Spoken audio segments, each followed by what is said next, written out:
श्री स्वामी समर्थ। स्वागत आहे तुम्हा सगळ्यांचं माझ्या यूट्यूब चॅनलवरती। आजचा दिवस तुम्हा सर्वांना खूप छान सुखाचा आणि आनंदाचा जाऊ देत हीच मी स्वामींच्या चरणी प्रार्थना करते आणि आजच्या व्हिडिओला सुरुवात करते।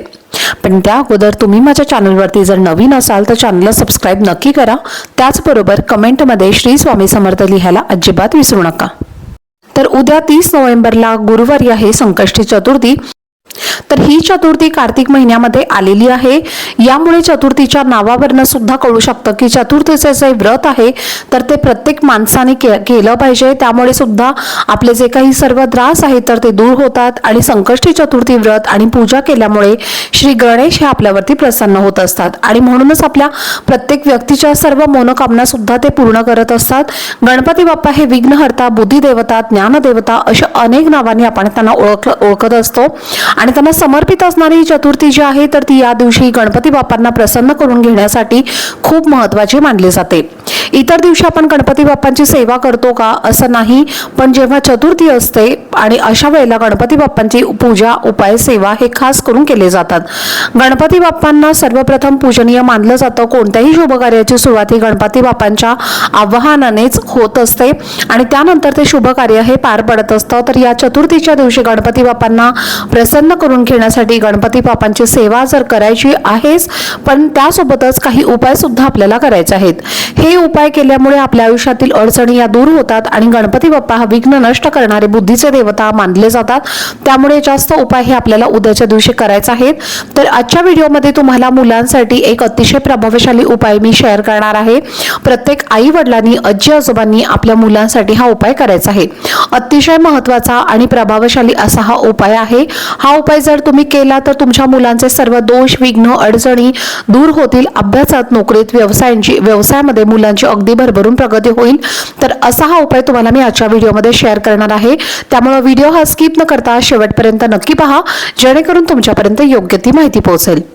आता सगळ्यात महत्त्वाचं म्हणजे आपल्या घरामध्ये गणपती बाप्पांची मूर्ती किंवा फोटो हा असायलाच हवा आणि ही मूर्ती आणि फोटो आपल्या घराच्या जो मुख्य दरवाजा असतो तर त्या दरवाजावरती असायला हवा किंवा आपण आपल्या प्रवेशद्वारामधून जेव्हा प्रवेश करत असतो तर अशा वेळेला गणपती बाप्पांची मूर्ती किंवा फोटो हा असावा।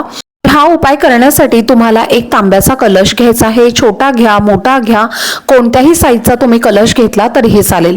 फक्त तुम्हाला स्वच्छ कलश हा घ्यायचा आहे। त्यानंतर तुम्हाला काय करायचं आहे, या कलशामध्ये तुम्हाला हिरवे मूग भरायचे आहेत। संपूर्ण कलश भरून तुम्हाला हिरवे मूग भरून घ्यायचे आहेत।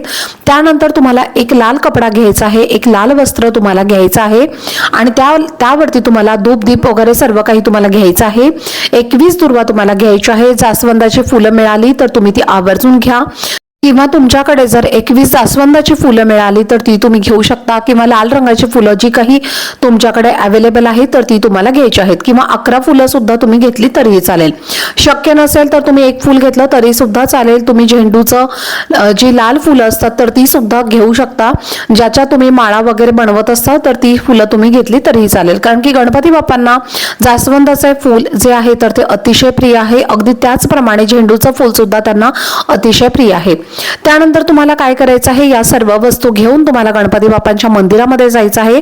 प्रत्येक गावामध्ये एक तरी गणपती बाप्पांचं मंदिर हे असतंच, तर त्यामुळे तिथे जाऊन तुम्हाला हा उपाय करायचा आहे। सर्वप्रथम तिथे गेल्यानंतर तुम्हाला गणपती बाप्पांना फुलं अर्पण करायची आहेत। तुम्ही जर माळ घेऊन गेलेला असाल तर गणपती बाप्पांना तुम्हाला ही माळ अर्पण करायची आहे, म्हणजे ती घालायची आहे। त्यानंतर तुम्हाला धूप, दीप दाखवायचा आहे आणि जर तुम्ही तुमच्यासोबत दिवा नेलेला असेल तर तो दिवा तुम्हाला तिथे प्रज्वलित करून घ्यायचा आहे। तुम्ही फुलबातीचा दिवा सुद्धा तुपाचा तुमच्या सोबत नेऊ शकता आणि तो जाऊन तुम्ही तिथं प्रज्वलित करू शकता। त्यानंतर तुम्हाला या दिव्याने, अगरबत्तीने तुम्हाला गणपती बाप्पांना ओवाळून घ्यायचा आहे आणि हा दिवा तुम्हाला तिथेच लावायचा आहे। त्यानंतर तुम्हाला काय करायचं आहे, दुर्वा तुम्हाला गणपती बाप्पांना अर्पण करायचे आहेत आणि त्यानंतर तुम्हाला लाल वस्त्र जे आपण आपल्यासोबत घेऊन आलेलो आहोत तर ते लाल वस्त्रावरती तुम्ही जो तांब्याचा कलश भरून हिरवे मूग घेऊन आलेला आहात तर ते हिरवे मूग तुम्हाला त्या लाल वस्त्रावरती गणपती बाप्पांच्या समोर त्या वस्त्रामध्ये तुम्हाला ठेवून द्यायचे आहेत आणि तुम्हाला त्या लाल वस्त्रावरती गणपती बाप्पांना हे मूग ठेवून तुम्हाला गणपती बाप्पांना प्रार्थना करायची आहे।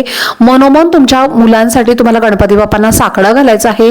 गणपती बाप्पांना तुम्हाला नवस करायचं आहे की माझा मुलगा किंवा मुलगी तुम्ही मुलांसाठी मुलींसाठी सर्वांसाठी हा उपाय करू शकता. 2 मुलं असतील तर 2 मुलांसाठी तुम्हाला हा एकच उपाय करायचा आहे. 2 वेगवेगळे उपाय करण्याची गरज नाही आहे. 3 मुलं असतील तर तुम्हाला एकदाच हा उपाय करायचा आहे. 3 वेगवेगळ्या तुम्हाला उपाय करण्याची गरज नाही आहे. फक्त तुम्हाला 2, 3 तुमची जेवढी पण मुलं आहेत तर त्यांची तुम्हाला फक्त नावं घ्यायची आहेत. माझी 2 मुलं आहेत, 3 मुलं आहेत आणि त्यांच्या प्रगतीसाठी, त्यांचे सर्व दोष दूर होण्यासाठी, त्यांचे सर्व संकट दूर होण्यासाठी, नाश होण्यासाठी बाप्पा मी हा उपाय करत आहे. तर त्यामुळे माझ्या मुलांची प्रगती होऊ दे. माझा मुलगा नोकरी करत आहे, त्यामध्ये त्याची प्रगती होऊ दे. माझा मुलगा शिक्षण घेत आहे, शिक्षणामध्ये त्याची प्रगती होऊ देत. माझा मुलगा व्यवसाय करत आहे तर त्या व्यवसायामध्ये त्याची प्रगती होऊ दे. व्यवसायामध्ये प्रगती होत नाही, शिक्षणामध्ये त्याची प्रगती होत नाही आणि असं म्हणून तुमच्या ज्या पण काही अडचणी असतील तर त्या मुलांबद्दलच्या सर्व अडचणी गणपती बाप्पांना तुम्हाला सांगायच्या आहेत. गणपती बाप्पांना हिरवे मूग जे आहे तर ते लाल वस्त्रावरती अर्पण करायचे आहे आणि या लाल वस्त्राची तुम्हाला एक पोटली बांधायची आहे. त्यानंतर तुम्हाला गणपती बाप्पांचा 21 वेळेला एक मंत्र म्हणायचा आहे. ओम गणगणपतये नमः या मंत्राचा तुम्हाला 21 वेळेला मंत्राचा जप करायचा आहे किंवा तुम्हाला जो पण कोणताही मंत्र गणपती बाप्पांचा येत असेल तर त्या मंत्राचा सुद्धा तुम्ही 21 वेळेला जप करू शकता. त्यानंतर तुमची मुलं जर सोबत असतील तर मुलांकडनं सुद्धा 1 वेळेला गणपती अथर्व शीर्ष आणि 1 वेळेला गणपती बाप्पांचं संकटनाशक स्तोत्र जे आहे तर ते तुम्हाला पठण करून घ्यायचं आहे.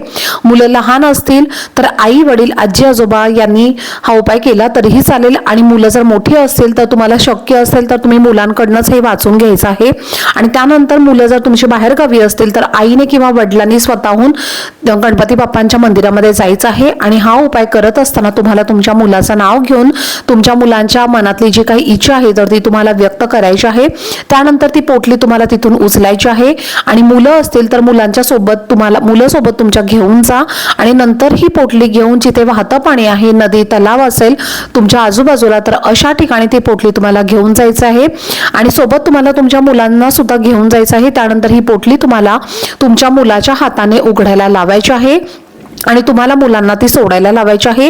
ही पोटली सोडल्यानंतर तुम्हाला तुमच्या मुलांच्या हाताने तुमच्या मुलांच्या हातामध्ये हे हिरवे मूग जे आहेत तर ते द्यायचे आहेत आणि वाहत्या पाण्यामध्ये त्याला ते विसर्जित करायला लावायचे आहेत. मुलं मोठी असेल तर मुलांना त्यांची इच्छा सांगून ती त्यांना तुम्हाला व्यक्त करायला लावायची आहे. मुलं छोटी असेल तर मुलांना शक्य नसेल तर आई वडिलांनी आपल्या मनातल्या मनामध्ये हिरवे मूग पाण्यामध्ये वाहत असताना त्यांच्या मनातली इच्छा व्यक्त करायची आहे आणि हे जे लाल वस्त्र आहे तर ते सुद्धा आपल्याला वाहत्या पाण्यामध्ये विसर्जित करायचं आहे. असा हा एक छोटासा उपाय तुम्हाला उद्या संकष्टी चतुर्थीच्या दिवशी आपल्या मुलांसाठी मुलींसाठी करायचा आहे. ही चतुर्थी मुलांच्या प्रगतीसाठी खूप महत्त्वाची मानली जाते आणि या दिवशी तुम्ही जास्तीत जास्त आपल्या मुलांसाठी हा उपाय करा. त्यामुळे मुलांची जी बुद्धी आहे तर ती तीक्ष्ण होते, चालाक होते आणि त्याप्रमाणे मुलं जी आहेत तर ती बघा अभ्यास करायला लागतात. अशा ठिकाणी गणपती बाप्पांचा आणि सरस्वती मातेचा सुद्धा तुमच्या मुलांच्या ठिकाणी ज्या ठिकाणी मुलं तुमचे अभ्यास करतात तर त्या ठिकाणी सुद्धा तुम्ही आवर्जून लावावा. त्याचप्रमाणे मुलं जर जेव्हा काही महत्त्वाची परीक्षा वगैरे देत असतील, इंटरव्ह्यू देण्यासाठी जात असतील तर अशा वेळेला मुलांना सर्वप्रथम गणपती बाप्पांचं दर्शन करायला लावायचं आहे आणि नंतर त्या मुलांना तुम्हाला परीक्षेला किंवा त्या इंटरव्ह्यूला तुम्हाला पाठवायचं आहे.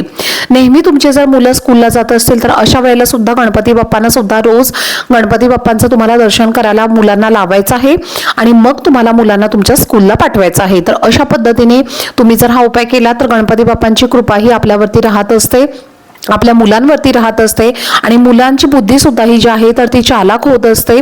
त्याचप्रमाणे मुलांचं वाचलेलं सर्व काही लक्षात राहतं आणि मुलांची प्रत्येक क्षेत्रामध्ये प्रगती होत असते.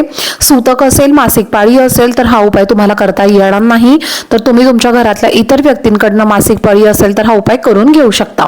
तर चला, झालेली सेवा ही मी स्वामी महाराजांच्या चरणी अर्पण करते. आजचा व्हिडिओ जर तुम्हाला आवडला असेल तर व्हिडिओला जास्तीत जास्त लाईक, शेअर आणि चॅनलला सबस्क्राईब नक्की करा. भेटूयात पुढच्या व्हिडिओमध्ये. तोपर्यंत सर्वांना श्री स्वामी समर्थ.